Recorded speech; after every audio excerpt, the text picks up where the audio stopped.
Card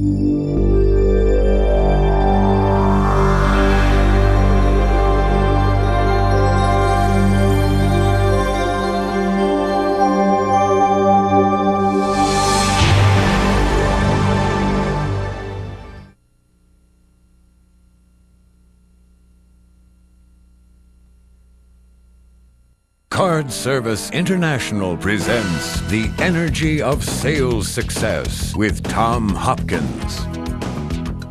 Session 5, The Magic, Closing Strategies. Our proven closing strategies and techniques will help even the newest sales representative close transactions and gain new accounts. Acquire a sixth sense that allows you to recognize a potential client's buying signs and gain insights on what questions to ask and when to ask them. Our mission to provide the very best service in the transaction processing industry today. Beyond a doubt, of all the things that we're going to be covering, this is not only my favorite subject, and I do consider myself a teacher, so I will say to you, hopefully as a student, this is not only my favorite subject, but this is the most important art form in the entire art of selling. And that is developing your own closing style. Now let me begin by taking you back. Many years ago, I was given a definition by a person who trained me, and he was then considered the guru of American selling as we knew it at the time. And he had a definition, and it went like this. Closing is a well-filled ink pen in the hands of a sane, mature individual who affixes a signature to a predetermined dotted line with no physical help from the salesperson. Now, you know, when I first heard that definition, I was emotionally turned off. And many people today, when they hear this term closing the sale, if they're like I was, they feel like that sounds like high pressure. That sounds like you've got to become aggressive. And I'm going to do my best to get rid of that feeling, because the term closing the sale, the art of closing, is just terminology that's come down over the years. Gosh, I've read books that call it the consummation of a sale. I've read books that say the getting of the final agreement. All that is fine. Please don't let the term turn you off or threaten you as to having you believe you have to be someone that you're not comfortable with, because you don't. I decided, however, to write a definition of this thing called closing that's a little different, and it's the one that's in your book. You see, closing is professionally using a person's desire to own the benefits that we offer, then blending your sincere desire to serve in helping a person make a decision that is truly good for them. Now, if you dissect the words in that definition, all of you listening and watching, and you with me, should now become very proud to develop the art form of closing.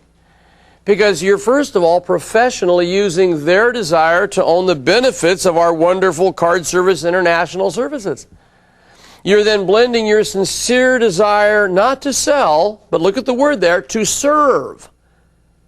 Not in browbeating, pushing, but helping them make a decision that is truly, and this is the key, it must be good for them. Now, how many of you believe that what you do is good for them if they do not have your services? Let me see your hands. How many of you believe, like I do, that if they don't have it and don't get it, you let them down? You see, that's what you've got to go in with a feeling of. If I walk out without closing the transaction, getting all I need to get them started with us, they have lost more than you see. So, this art form is something you must be proud of. That's one reason why when I meet a person that is the top producer in a company, inside when I meet them, I say, you know, I'm really proud of you because you're helping a lot of people benefit every day. You're creating profit for a company. You're creating income for your family. And every business you help become a better business because of what you do is adding a plus to another person's life. So very, very important that you never forget that. So as we get into this subject, the art of closing is a very personal thing. It's something that you have to develop based on your temperament and your personality. In fact, I'll say this.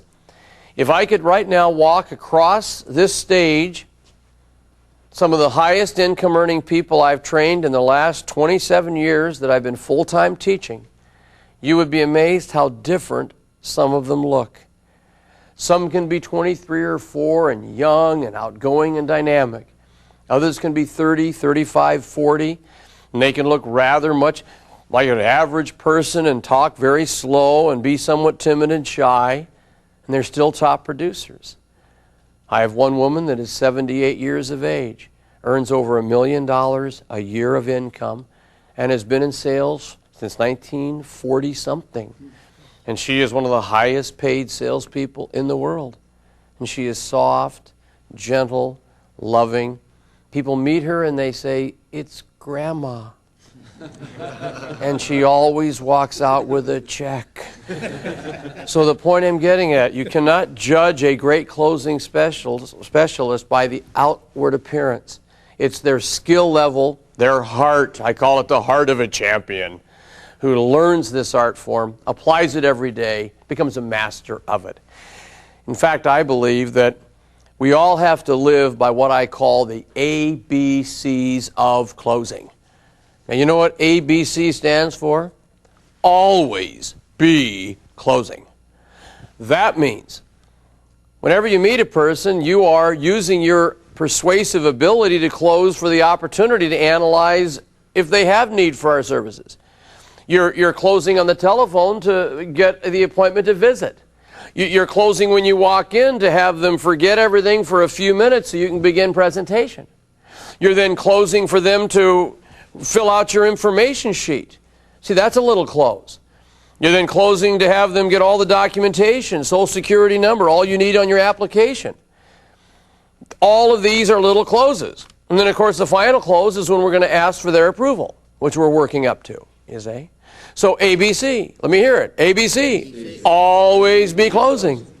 Now, I'm asked this question a lot, but Tom, when do you actually go on to the form and when do you begin closing?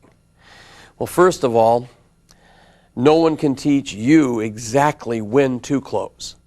You will have to teach yourself, and the way you'll teach yourself is by making yourself do something. Make a note and you look in your workbook. You will learn when to close by making yourself close too soon and too often, and thus you'll develop your own closing instinct. See, it's got to become your own closing instinct, where it's natural.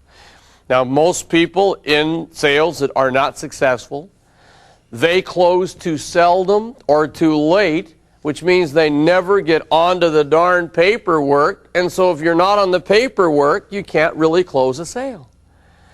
So there is no exact time to close a sale. You will develop your closing instinct by making yourself, let me hear it, close too soon and too often. And then, of course, in time, you'll develop, again, your own what? Closing instinct. Now, there are things I want you to get sensitive to, and I call these things buying signs. A buying sign. Now, there are two types of buying signs. First, label the first type verbal. A verbal buying sign is something they say that is a positive stimulus that lets you know they want to go further. So next to verbal, would you write comments? You know, we should have done this years ago. That's a buying sign. All right? Now you come in,